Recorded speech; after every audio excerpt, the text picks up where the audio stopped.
thanks everyone for joining us. It's great to be here. I'm David Consigli. I'm a CPA, specialize in business valuation. Our firm is FAZ Forensics. We're a CPA firm. We don't do traditional CPA work. We do obviously business valuation. I head up that group. My partner Charlie Amodio heads up the insurance loss group, and my partner Paul Zarecki and Steve Ferraro both head up our forensic group. So we don't do traditional accounting. We do forensic. We do valuation. We do insurance loss accounting, economic damages, business interruptions, things like that. We do the fun part of accounting, as we say, or at least the interesting part of accounting. So it's either interesting or fun. So we get to do that. And, Kathleen and I had met a little while ago, and we were talking, we had this conversation about experts and what to expect from experts. And we said, wow, this would be a great webinar. So, here we are. Kathleen, do you want to give a brief introduction? Sure. Next time you're doing the technical part too. Oh, I'm so sorry. I would definitely have blown it myself. So I've been practicing divorce since 2002. It's really all that I know how to do. Since I've become an attorney, I've worked for divorce practices, and now we have our own practice here, and we do exclusively divorce. Over the years, our practice has evolved, and now we're doing more complex divorce and having to do, complicated cases that involve K-1s, that involve closely held businesses, that involve, my client base is probably, complex to middle of the road complex. I still deal with a lot of plumbers and simple businesses, and we always come across the same scenario, which is, yeah, my business isn't worth anything. And without me, it's worth nothing. If I had a nickel for every plumber that told me, I'll just shut my door and I'll go, do plumbing on my own. I mean, this is kind of where my practice is. And we do have some complex divorce cases as well. So the questions that you and I talked about, David, truthfully, a lot of this stuff, I don't know. And so I'm interested in hearing, asking you the questions that I think a lot of times divorce lawyers are afraid to ask business valuation experts questions. You don't know me that well, but I think you know that I'm really not afraid to ask anything. And I know what I don't know pretty well. And there's a lot about business valuation and dealing with experts that I don't know. And I think as my business expands and grows, I'm going to need to understand it better. So I think having a relationship with business valuation experts for divorce attorneys is really, really important. So I was so grateful to be able to kind of forge a friendship with you, and we'll be able to work together for a long time, hopefully. Yeah, looking forward to it. One of the things I did forget to mention, I have Hannah from our firm is monitoring the chat, and we've just got a team message on the side that I'm kind of looking at. So if anyone has any questions as we go along, any follow-up questions, just put them in the chat. We might get to them. I'll monitor, when to answer them. We might answer them as we go along. We might answer them at the end. Kind of depends on what fits. And then, just to throw this out there too, I can leave my email address in the chat by the end of the webinar in case we don't get to any of the questions, and feel free to email me any additional questions. I think myself and my other three partners, we're always willing to talk to people and help people out and ask general questions to see if there's a need for a business valuation or a forensic engagement. If there is, we'll tell you. If there isn't, we'll tell you too. We'll say, you may not waste your money. You talk about the plumber, sometimes, especially small businesses, the first determination is there a business or is this just a job? And that's usually the first step that we'll take a look at. So what's a business versus what's a job? So the best example I can give, we'll stay on the plumber. Let's say the plumber is a Schedule C or a sole proprietor. They file just one tax return. They file a Schedule C, profit and loss from business, with their tax return. It's not a corporation or anything. It could be a corporation. And let's say the that that business makes $100,000. So that plumber is making $100,000. And if that plumber were to go work for somebody else, maybe they make $50,000. So they're making an extra $50,000 than they would normally get paid. So that's really the cash flow or the profit of that business. So that $50,000 has value to that plumber. All Got right. it. So one of the things that I think that people really can get confused with, especially the business owners, and it was your original comment, Kathleen, about, if the business, if I go away, if I'm not here, the business closed down and there's no business. Now, that does apply to some businesses, but not all businesses. One of the things that you have to realize is that your value in the business, that's what's called a going concern. And a going concern means that that business is going to continue to operate into perpetuity. It's going to operate forever. The way that it's being run for a profit. So even though, and I don't know if plum is a good example or not, but in a lot of businesses, even though that the fact that I may be the only person that can run this business, that doesn't mean I couldn't sell the business and stay on for 2 years and train the next person or find someone just as qualified as me. I'll give you an example. I used to own my own accounting practice. And that was back in the day when people used to come in and they'd sit at my desk and I'd take their W-2s and I'd punch it into my computer and I'd say, "Oh, you got a refund." And they'd be like, "Oh, you're the best. No one's better than doing it than you, Dave." And then, one of my friends calls me up and says, "I need to get my taxes done." I'm like, "Oh, I'm busy. I can't do it this day, but Mark from my office, he can start it." I always said he can start it and I'll check it over, which really meant Mark was going to do the return. So Mark does the return. The following year, I call up my friend. I say, "Hey, I haven't made an appointment yet." And he's like, "Oh no, I'm going to Mark." So I've gone from being the guy, the most important guy, to him going to my colleague because my colleague got him $100 more in a refund, supposedly, right? So businesses are a going concern. You assume that there's some transition period there. There's it where you have the issue, and it's really what's called personal goodwill, right? Yes. So personal goodwill, there's two types of goodwill. There's enterprise goodwill and there's personal goodwill. So enterprise goodwill is, I have a business. Let's say take our accounting firm, for instance. We have furniture, we have fixtures, we have computers, we have all this stuff, right? If you value our firm and then subtract the value of all the hard assets, then the difference is goodwill. Now, there are certain businesses that have what's called personal goodwill. So there's enterprise goodwill, that would be the goodwill of the whole entity or the whole firm. And then there's personal goodwill. Think of businesses like dentists, doctors, specialized doctors, really specialized industry, brain surgery. I think dentist is probably the one we run into the most. We tend to do a lot of dental practices. I made this joke on another presentation where I said something about dentists that don't like to stay married in Massachusetts anyways, right? But anyways, when you look at a dental practice, there are certain clients that go to that dentist because they're gonna follow that dentist. And they're gonna follow that dentist no matter where they go.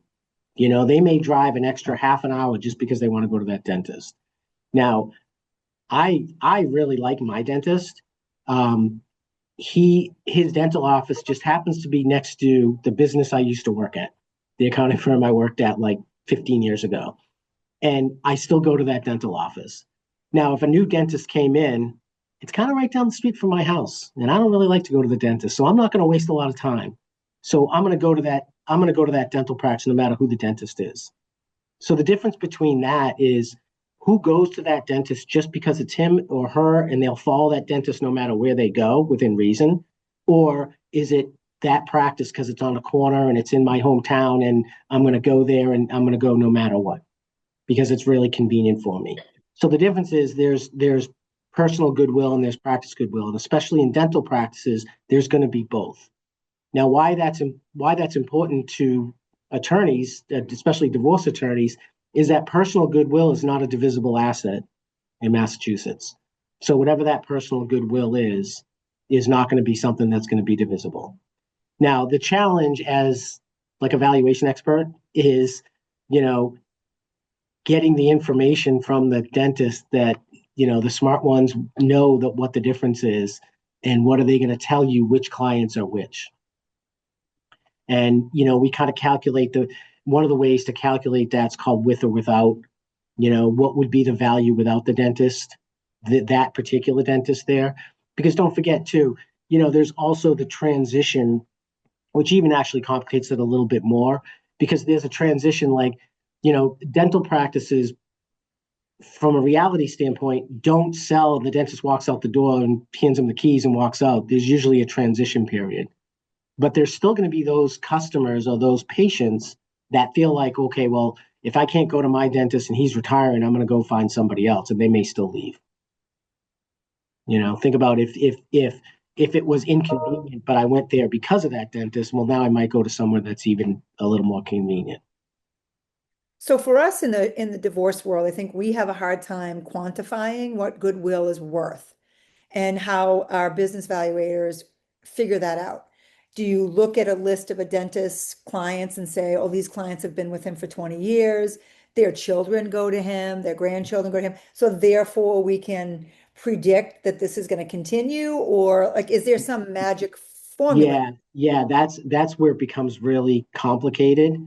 And you know, in reality, and I'll throw this in at this point in time too about when valuation experts disagree, right? Because this is a perfect example. What information did each person get, and how was that information translated to each expert, right? So because we don't, I mean, I'm sure every attorney here knows we don't always get the information we ask for.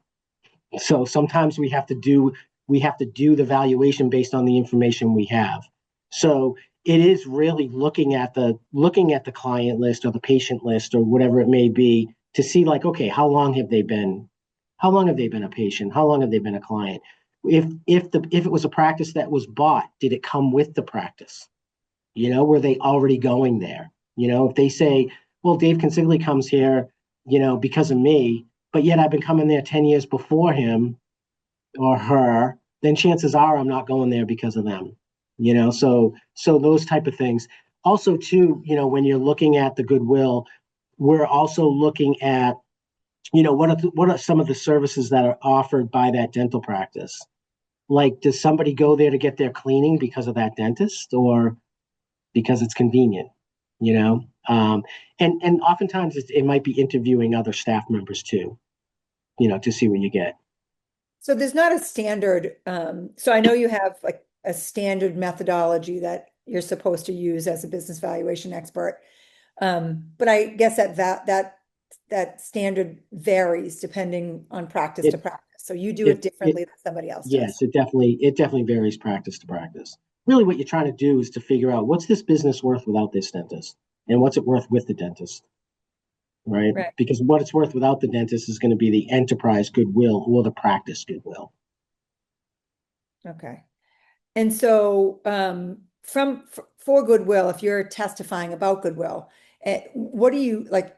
What do you have to convey to the court? Like, what do you feel like it's important? Is it, you know, this practice has been around for a long time, or you know, there's a generational situation here? What do you think is most powerful? I think it's really probably the most powerful part in the analysis of like personal goodwill is really getting across the how much that dentist is worth and why there's a specialty, right? And couple of examples and a couple clarifications. So, you know, one example is that, you know, I've had dental practice where they say, you know, well, I'm a and I'm going to forget the term, periodontist. Is that root canals? I'm a periodontist. I have a specialty. Well, you're not the only one that does root canals. You know what I mean? Someone could buy your practice that's also a periodontist. They're not, I wouldn't say they're a dime a dozen, but there are plenty of dentists that do root canals, right? So is there truly a specialty there? Now, if you know, we reviewed a dental practice recently where they had somebody that was coming in that was doing I forget what it's called, where they fix your gums, like when your gums are receding, and it's almost like I don't want to say it's like a transplant or something where they fix the receding gum line, right? Okay, that's a specialty that they're on a lot of people of, right? So that particular person coming into that dental practice doing those services are, that's definitely a specialty, right? So that's something that they could be going just to that person because it may not just be a lot around. The distinction I want to make is there's a big difference between personal goodwill and being a key person, right? Um, I would hope I'm a Just key from the person. divorce world, we see the key person. When you say key person to me, I figure that as being the business owner. And The I'm business. always looking for you to tell me how much should my guy be making or my girl should be making. Yeah, yeah, like That's and there's a big difference between key person and you're a key owner, a key person, and having personal goodwill.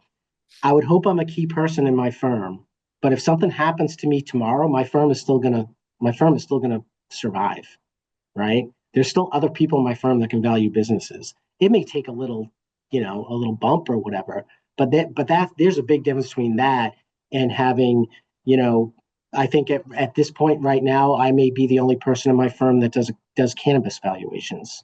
So my firm might not be able to do cannabis valuations, right? If I'm the only one that does it. I know you're smiling when I say cannabis, um, but yeah, and so the big thing is, when I went back to whether it's a business or whether it's a value, the key component is figuring out what's the fair market salary of that business owner, and that applies to every valuation we do. We're looking at actually even across the board too. There may be family members that work in the business that we're looking to see, do they really have a job? And if they do have a job, if I'm paying my kids to sweep up the floor and empty the trash, but I don't necessarily need to pay them to do that because I have a cleaning service too, then that's all going to get added back. One of the best ways to look at it, what I tell people is, what I want you to think about, or tell the attorneys, think about that David Consigli is going to buy this business. And if I buy this business, I know nothing about it. I don't know how to run the business. I'm just going to buy it, and I'm going to be, I'm going to be a totally an investor. So what am I going to be willing to pay for salaries? And if I have to replace that owner, how much is it going to cost me to replace that owner? Or how much is it going to cost me to keep that owner on? And if there's other people on the payroll, if there's kids or there's my wife or whatever, do I need them? Are they filling a role? And is that role something that is needed to run the business? Because if it isn't, I'm going to add back that income. so that kind of goes to one of the questions that we were thinking about talking through, which is when you have to do a kind of a deeper dive on the finances to like forensically do an analysis about how these people are spending their money. Like this Yeah, company, so one of my clients gives me their package of information to give to you, you just look it over and say, oh, the company has been making this much money over the course of the last 5 years. When do you, as a business valuation expert, take a deeper dive? And do you have yeah, an obligation, like, an ethical obligation to do that? Or do you just say, listen, this is what they told me, so this is yeah, what I'm using? yeah. This is like $1 million question, right? So when we perform a business valuation, what we're trying to do is project future cash flow. We're trying to forecast future cash flow. Going back to me as the guy buying it, I want to know, after everything is paid off, how much money is left for me if I wanted to take it out as a distribution. Sometimes it's called dividend paying capacity. If I want to pay a dividend, how much is available to pay a dividend after everything is paid off? So one of the things we're going to do is we're going to look at what's called normalizing the income. So we're going to make some adjustments. There's three types of adjustments we're going to make. The first one are discretionary adjustments, and salary adjustment is a discretionary adjustment, right? I decide as a business owner I'm only going to take 50,000, even though I'm worth 75, because I'm going to take the other 25 in distributions and save a little bit in taxes. So what we want to do is we want to adjust it to the 75. Another discretionary item could be rent. I might own the building, in another entity, and what's the fair market rent that I'm going to have to adjust? So that's going to be another discretionary item. Meals and entertainment. If I'm just an investor, how much do I really need to pay in meals and entertainment or contributions or things like that? The other part of discretionary items, well, the other two adjustments are going to be non-recurring expenses or income, right? Think about PPP loans. That's reported as income. That's never going to happen again. So why would you value the business based on that income? Certain expenses may only happen once. So I'm not going to make those adjustments. And the other adjustments they're called GAAP adjustments, generally accepted accounting principles. And those adjustments are really just correcting accounting errors. But now you have the challenge, especially in the discretionary area. Is there anything being put through the business that may be personal in nature, right? Are they running any personal expenses through the business? A lot of small business owners do. Some don't, believe it or not, but some do. So now, as usually how we approach it is, number one, we ask, it doesn't matter what side we're on. If we're on the business owner side or we're on the outspouse's side, we're going to ask them, do you think there's any are you running any personal expenses through the business? If they tell us no, but one thinks that they are, regardless of what side we're on, if one side thinks that we are, then we recommend that we take a look at it. Because quite frankly, I don't want to be in a situation where I'm in a meeting or on the stand where someone on the other side said, oh yeah, we found all these personal expenses. Yeah, they didn't want us to look for it. Well, if you did look for it and you agree that these are personal expenses, is your valuation incorrect? Yes, it is. Is that a conversation so when you go out to the site visit, I'm thinking of a case where I represented a guy who ran a bunch of very lucrative sports camps, but didn't have a lot of, there was no structure. There was no tangible assets. It was really just this Mm-hmm. guy running around, and, he lived out of the business, and he was a really interesting guy, super personable. And the business valuation experts, which this was happened to be a joint valuation, came to see him, and I think he sweet talked them. And I think he, was able to convince them that a lot of the stuff that he was doing was for the benefit of the sports camps and not necessarily for him. And it's a hard place to know. So when he walks Mm-hmm. into Costco and he drops $2,000, is half of that going to his personal residence and half of it's going to the sports camps? It would, there's only so far that I think our business valuation experts were willing to go on that. And I think that he was able to make some headway with them to get them to believe what he really wanted them to believe. So in that scenario, it's kind of a matter of integrity. When you're on the stand and I'm asking you the questions, sir, isn't it true that so-and-so spends $5,000 a month at Costco? Yep. Mm-hmm. Is it possible? And do you have any knowledge in the contrary that, half of that's going to his house? You don't know, right? Right. Which is why I think, there's a lot of subjectivity to valuations, and there's a lot of, what does my gut tell me? Right. And then, the other thing is, like, what we'll usually do is, and we do this in all our forensic engagements, is we'll say to the person that thinks there might be some personal expenses running through the business, we'll say, okay, well, do you have any idea of, like, give us a head start? What year are we talking about? When are you talking about? What time of year? Anything like that. Because what we can do is we can do it in stages, right? We'll take a look at 3 months. We'll take a look at 6 months. And if we find anything, and usually in that period, we're either going to find something, if we find anything, we'll say, okay, we think it's worth your while to dig further. Now, if we're on the business owner side, we say to the business owner, it's worth your while for us to look at more and for you to be upfront with us. Because even if you're joint, if it's wrong, it's wrong, and you've gone through this whole process and haven't gotten anywhere, right? So you're in a process that you don't have the answer because you don't know what the correct valuation is. A couple other things we might do is, number one, we may say, because this has happened too, and probably happens more in a joint valuation, where I'll say to somebody, they'll say, okay, well, they're running their car through the business, they don't need the car. And I'll say, okay, well, we valued the company at $4 million.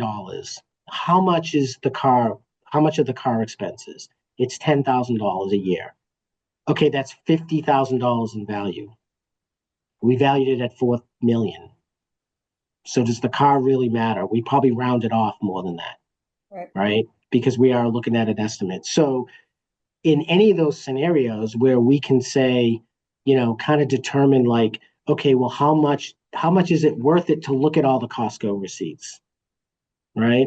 Is it worth to look at all of that and say, okay, you know, why are you buying protein bars in Costco, but you don't sell any protein bars here? you know what is it worth, and how does that affect the value? And the second thing is, if there's industry analysis, if there's industry information that tells us like, what if these sales, based on this sales level, what is a gross profit margin for a business like this, before you really get into any overhead expense? What's a bottom line profit margin, for this type of business? And why is this business so much less? So I And think, now you can dig into it a little bit more. so no matter what, you have to be impartial. I mean, I Hmm. look at you like a real estate appraiser, a guy that comes in and says, this house is worth $500,000. It shouldn't matter whether you're working for me or whether you're working for the other side. That The value absolutely. should come out. Attorneys are advocates for their clients. We're advocates for our opinion. And I think sometimes, quite frankly, I think sometimes people that get into this business don't understand that. You know that, and I've said this to people that I've kind of brought up in the valuation world, like people that work for us, is that it's not our job to win the case. Our job is to give you the value of the business. And we're hoping that we give you the right value, and it's the attorney's job to win or lose the case. We don't win or lose. We just issue our opinion. So from somebody who's a practical lawyer like me, I'd rather not have to go through the expense of having two separate business valuation experts who are going to duke it out. I mean, we're involved in a case right now where you're actually involved in the case. You have a number that's very diverse from the number of the other expert. And I think from my perspective, not understanding entirely how either of you came to your numbers, how does that happen?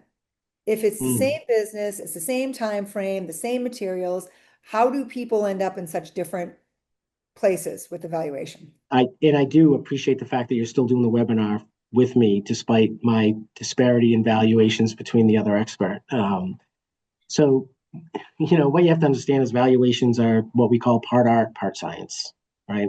Um, and I actually don't remember why we have a difference in that case, to be honest with you, because it's been going on for so long. But, for the most part, and I can say, number one, not we don't always disagree with other experts. I mean, the experts that that you're talking about, I've gone many cases with them, and we've almost have settled cases, getting together and just kind of saying, okay, can we narrow this gap? And we've done that numerous times. Sometimes you have to swallow your pride a little bit and say, okay, I can see your point, and if it helps them settle the case, that's really the goal, right? We want the case to be settled. A lot of times what happens is, like I said in the beginning, that valuation is a forecast of future cash flow. And it gets a little complicated with rates of returns and things like that. But really, that's really usually where the disagreement comes from. Because when you think about it, we're both forecasting. We're both making a prediction of what we think this business is going to be going forward. And if you disagree on the cash flow, then the values are going to come off. How much you disagree on the cash flows is really how much the variance is going to be. Now, and sometimes what happens is, you get certain experts may get different answers from clients, right? If and this is why I always like it. Mark Bello and I do this a lot, where we do the interview together. We do the business interview together because we're both getting the same amount of information, and we're both asking questions. Like, one of us will start off asking the questions, and then the other one will pipe in and ask questions. So we know we're getting the same information. One of us may not believe the information we get, and one of us may, and that can cause different you know um, discrepancies in the cash flow that we're basing the valuation of the business on, you know. So when Um, you've done that, so the two of you would interview a business owner together, and you're mhm. on opposite sides of this thing, and Yep. you may still come out with different valuations. Yeah, yeah. Oh, yeah, absolutely. Because really we're forecasting. We're both forecasting. We're both predicting what that's going to be. You may find the client a little more believable than I do, or I may find information that says, this is a little bit different. So there's two things you're doing. You're projecting cash flow, you're or forecasting cash flow, and then you're also assessing risk. The riskier the company you believe, the less it's going to be worth. The less risky the company, the more it's going to be worth. So both of those things are subjective. So when you're looking at two subjective parts of the formula, then you're gonna come up with different values. And But numbers are numbers, right? But it's so I guess what I'm wondering, so you're talking to a business owner and you're having a site visit. Like, how important is what he says or she says to you about what they think the future of the business is going to hold? Like, you know, this business isn't going to, you always hear this business isn't going to be what it is in the next 3 or 4 years. So are yeah. those site visits, do you think that they're helpful? Oh, yeah, they're definitely helpful because Okay. you need to get that information. But it can depend on how much experience you have in the industry. It can depend on, what history tells, you know, um, believability of the client. You know, I know that I know there's been times where I've been with another expert on a business interview, and as we both leave, we're in the parking lot going, "This person is so full of it. He's lying through his teeth." you know, I don't know anything more to say, but like you do enough of these and you understand the businesses, then you get a feeling for it, you know, which is, you know, I think the valuation world can be small in this area. You know what I mean? Like we all know who the players are, and the players that we see the most are usually the ones we agree with the most. But not always. I mean, I know there are certain valuations where we look at it and go, we think we can hammer this out. We think we can come to an agreement with the other experts. There's other valuations where we just get on the phone and again, it's usually we're forecasting cash flow, right? So if it's a startup company and we both have one person thinks this startup company is never going to make it, and the other one says, well, yeah, I think they are. I think it's a product. We'll get on the phone and go, look, we're not going to waste our time because we're so far off, and there's no way you're going to convince me, and I'm going to convince you. Um, and I think that's kind of good that it's a little bit of a small community, but every now and then you get someone kind of like, from the outs. I don't want to say from the outside, but someone that you may not run into all the time, where you try to get together with them and they say, I don't think I did anything wrong. And I'm like, well, I didn't do anything wrong either. That's not why we're here. But It's that. when you're trying to get that point across to a judge, I suppose you have to spend a significant amount of time with counsel explaining to them, I met this person. I believe that what they're saying is credible for these reasons. And then Yep. when we put you on the stand, we say, can you explain why you came to the number that you came to? And you're kind of sharing with the judge your interpretation of who this person is. So you're kind of judging our client. Yeah. Yeah, absolutely. And I think what's important for the attorneys is that, I know we're the experts, but the more you can learn, the more you know, the more you understand, even about the business, you're much better off. You know, my experience has been for a lot of times is like when I'm getting cross-examined, the first initial line of questioning is usually pretty good, right? And it's usually, I'll say, legit, right?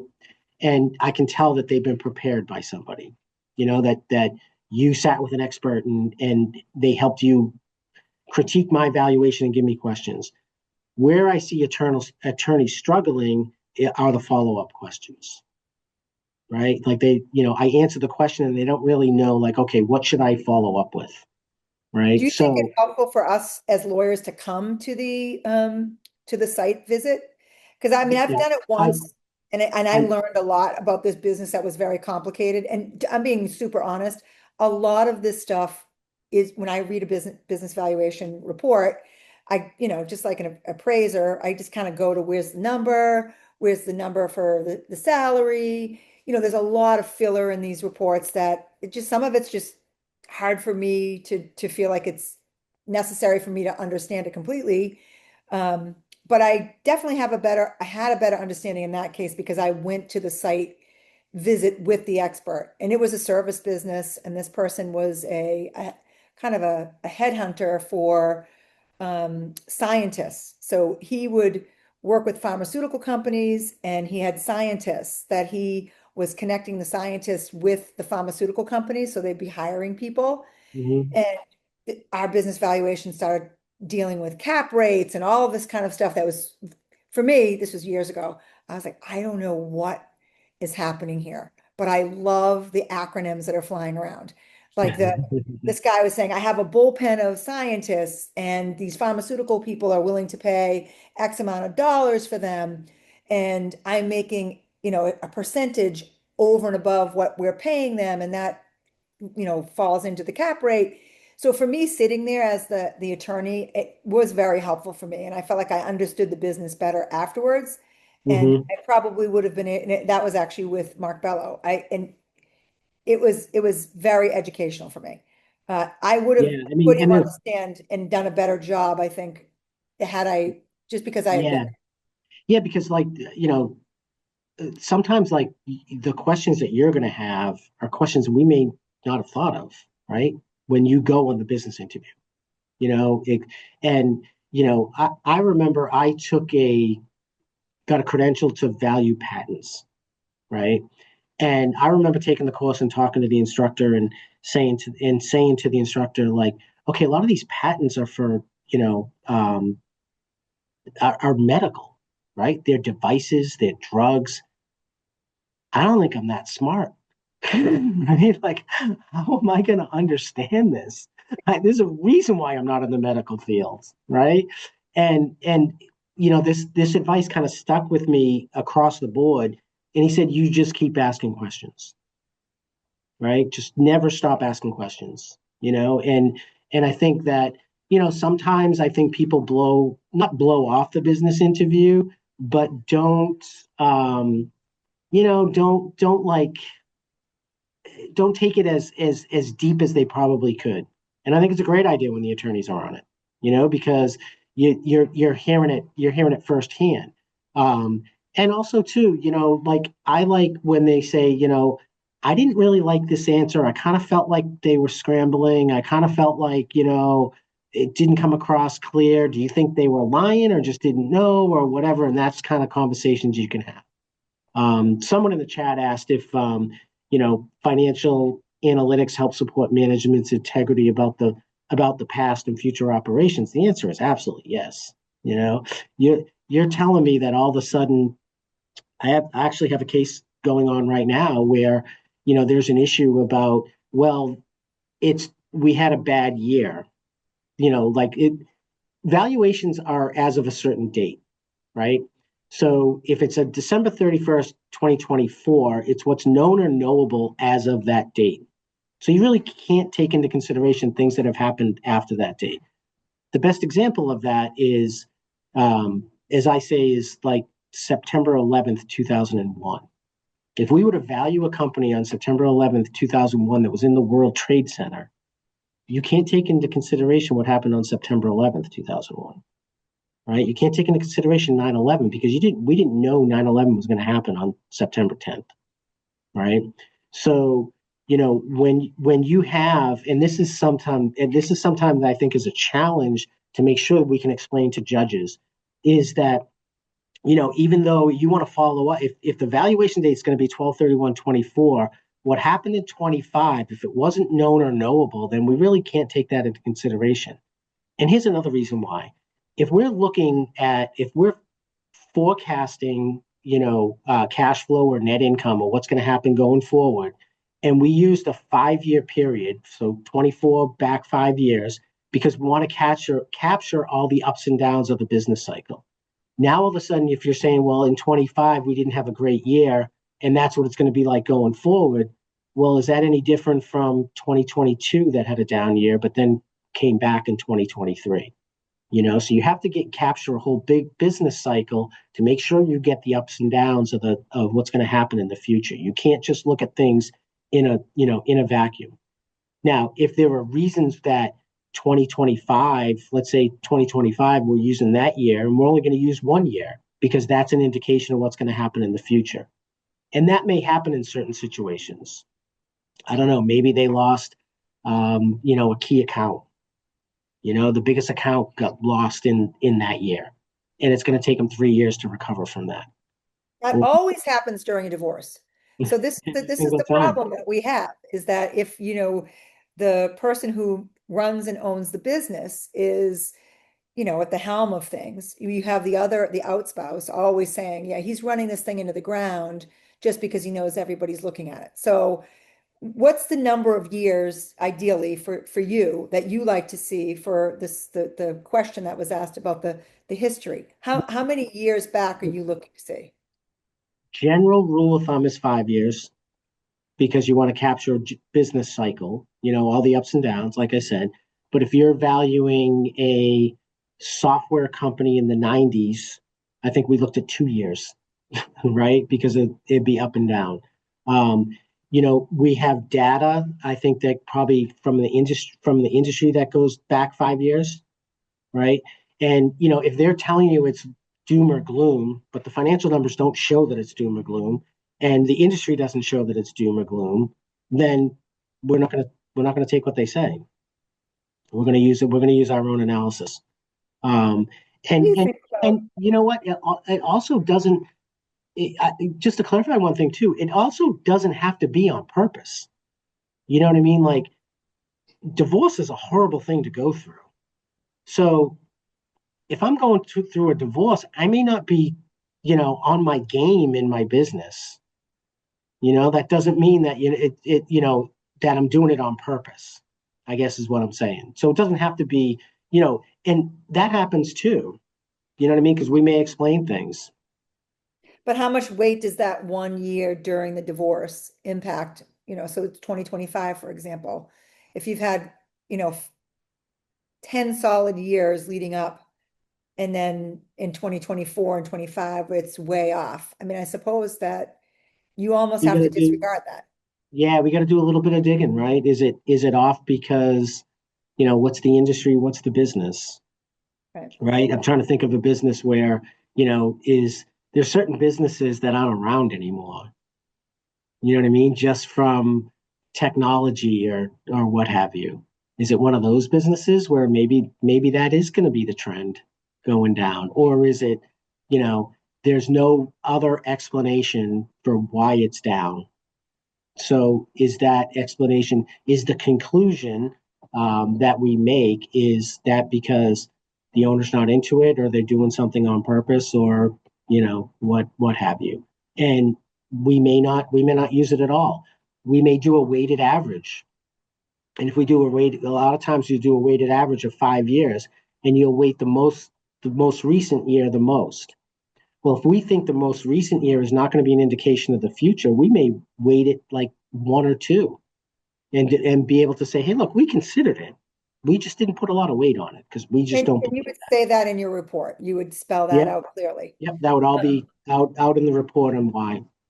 When you render a report on a case, do you have a meeting? Do you say, look, I want to lay this out for you and your client, and I'd like to, do maybe a Zoom meeting or something and just go through the report, or do you just send the report off and say, if you have any questions, give me a call? No, we usually do a meeting. Okay. I mean, I think even that that's even before helpful. we yeah, even before we finalize it. um One of the things that we'll ask once we finalize our report, if it's the business owner, we'll ask them what their expectations of the value of the business is. And not because we want to get to that number, but because if we're not near that number, I want to be able to reconcile why. Mhm. Well, that's Here's one of the here's what questions I had, is about bias. I mean, how do you avoid being influenced and, maintain your own credibility? Because you were saying that, your job is to support the value that you arrive at. And you have to kind of fight against the, I work for this guy. Because I Mhm. suppose even though you're engaged by one person, you have to have some integrity in the process. I think I think I've learned over the years. I did my first business valuation in 1996. Yeah. And I think I learned and in the beginning, you kind of take on everything, right? Because you got to pay the bills, because my wife's looking to pay the mortgage. I don't know, you know, so you're taking on everything. What I've learned is that you almost have to be picky in who you work with as far as attorneys go. The attorneys that say to me, I don't care what the value is, I just need you to be able to defend it in court. That's the attorney I want to work for, right? The attorney that comes to me and says, this business is definitely worth $2 million. And I'd be like, well, how do you know that? Well, because that's what my client said. Okay. you know, and if you're not happy with that, then, you know, it's just not worth it. Like I said, we got to be advocates for our opinion, not for the client. I want a judge to be able to listen to me talk and say whether they agree with me or not, be able to like say, okay, I respect this person's opinion. I may have picked the other expert, but I respect this person's opinion, and that's really important. There's sometimes when you're hired joint, which I think when you're hired joint, my experience is either goes very well or it goes very bad, and you have to be able to have the mindset of I can handle this. I've heard experts, colleagues that are friends of mine. Some of them are already retired, but they'll be like, I hate being a joint expert because I don't know what to do. Do And you do when you're a joint? So this is really important to a lot of you us. don't do it any different than you did if you were hired by one side or the other. You know, I was at the AICPA conference at the end of October, and one of the attorneys, they had like a panel, and one of the attorneys made a comment like, I never hired joint experts because they always just try to split the middle. And my first reaction to that was, well, why do they know what the middle is? You know what I Right. mean? Like, why does I don't want to know I don't want to know your opinion. I don't want to know anything. I just want to know, just tell me what the business is. Let me go value the business and we'll deal with everything else later. And and the ones that don't go well are really just one side doesn't like the number, or one side thinks there should be more forensic work and more digging and more, whatever. And sometimes we have to say, look, there's really nothing there. You're wasting your money. The last thing we want to do is charge you $20,000 to go do a forensic engagement and tell you we didn't find anything, right? Because they're not going to believe that. The ones that go really well are like the one I talked about where we valued it at 4 million and they said there's $10,000 in auto expense, and it only makes a $50,000 difference. And then they go, oh, okay, I could care less about the car. Those are the ones that go well. There's also, joint engagements where, we had one recently where the attorneys come back and said, oh, both clients thought that your number was so low. You came in at $1 million and they thought it was like $4 million. And I said, okay, well, there's a difference. This is probably a really important point. There's a difference between, business owner coming home and telling their spouse, hey, I think I could get $5 million for my business right now or someday, and the business only being worth $1 million, because the person that's going to willing to pay that $5 million is usually a strategic buyer, right? That's somebody that comes in and says, I want to be in Massachusetts because I can increase my sale 10 times. I want to be in Massachusetts because I don't need all my salesmen have capacity and I can add sales to this company that doesn't have any salesmen. And that can increase our bottom line by X amount of dollars. That's a strategic buyer, right? And that's much different than fair market value or fair value in Massachusetts, which is equitable distribution, right? Because you don't know, Confusing first a off, little confusing to people, especially to our clients. They don't understand that really. They're always thinking about what is this business worth out on the street. They don't understand fair value or minority interests or and out discount. of the street is synergistic value. So I can't give you what that value is unless I know who the buyer is. It's buyer specific, and that's the problem. So if I'm going to buy the company, right?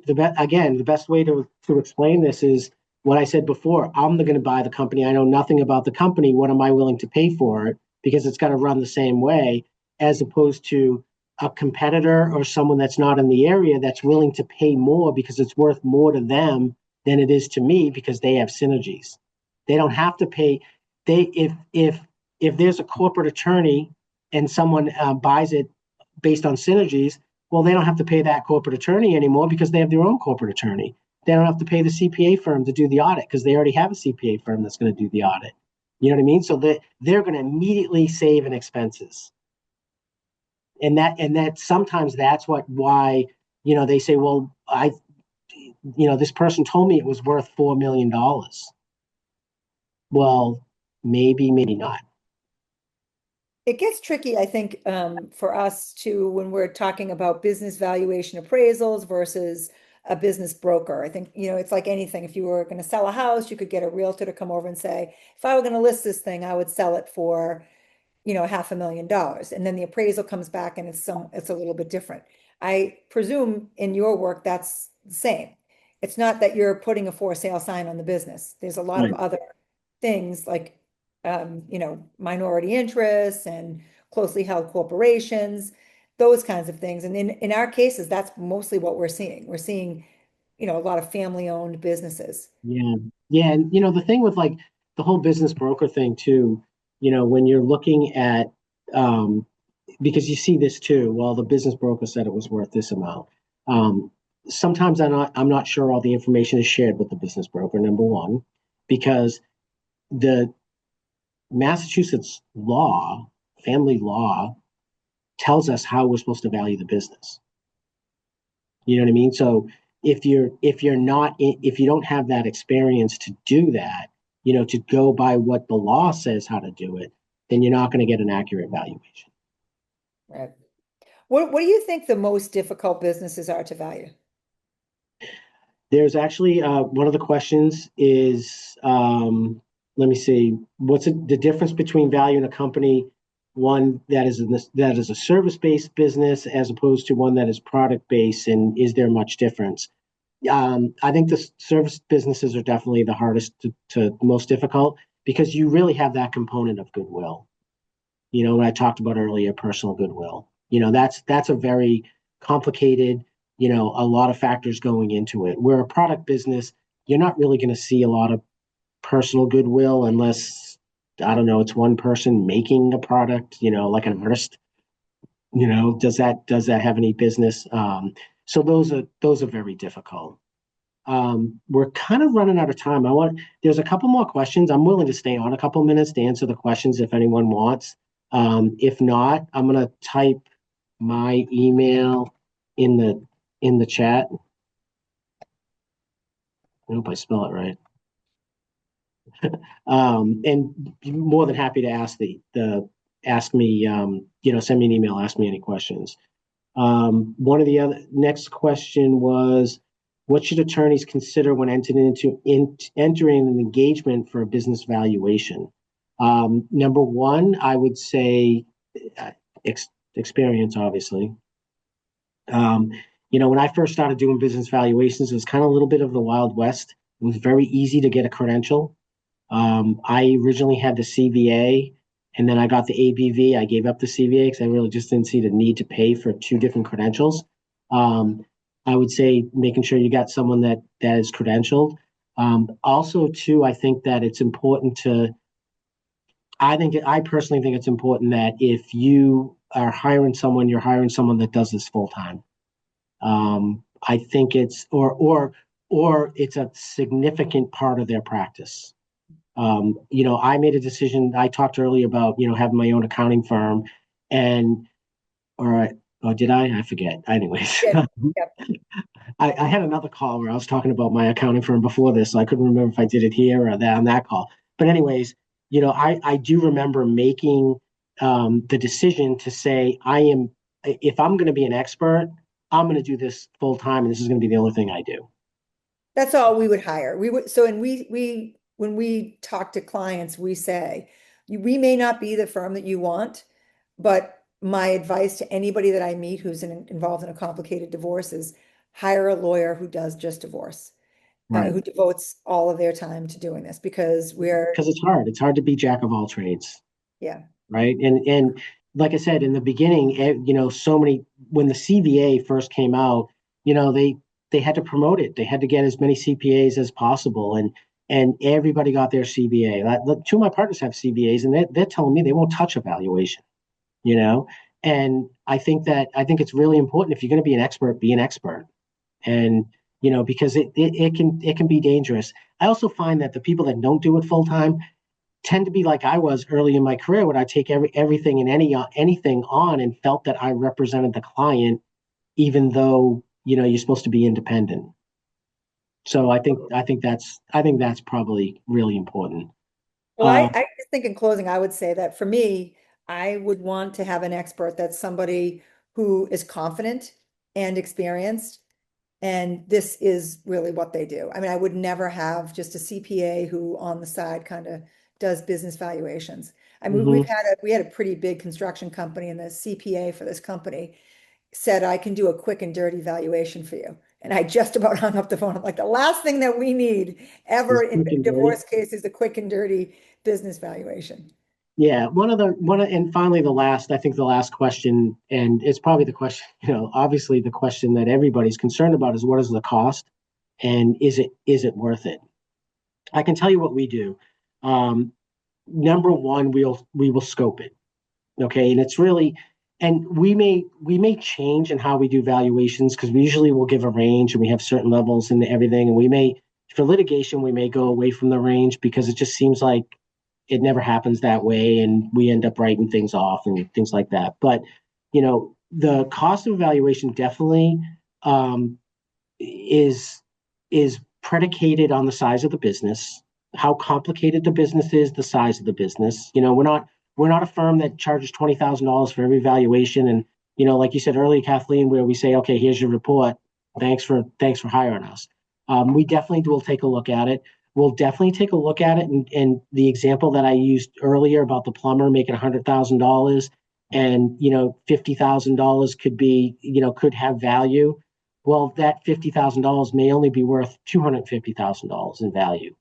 Is that even worth it? Is it worth it to go through a business valuation for that amount, right? And we'll discuss that with you, and we'll give you honest answers, right?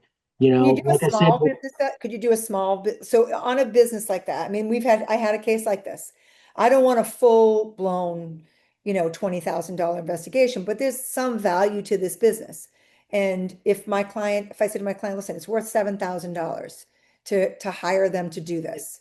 exactly. It's not every valuation is $20,000. Not every, I will say that what we used to do, and we don't do it anymore, is we used to be able to, like, cut the costs and only give exhibits, or only give a letter, or something like that. If it's a firm that we've worked with a lot, we may do that for settlement purposes. It will say for settlement purposes only. But one of the things we do really, especially if it's like the plumber, because you may not need a huge valuation report, right? We'll do that. The cost will be, depending on how big the business is, and if we have to do any forensics and things like that. But we will do that for settlement purposes only. But one of the things we do hound into the attorneys is, we're not going to testify to that. The only way we're going to testify is if we issue a report. It may be a summary report that may not have economic analysis or industry analysis in it, because everyone kind of knows that. But it's happened to burn me once, and then that's all I need. Like, I have been called into court on exhibits, and they'll be asking me, like, what was the breakdown for the specific company risk, and I'll be like, I don't know, I don't have it in front of me, I didn't memorize it. You know what I mean? Like, I can't memorize everything.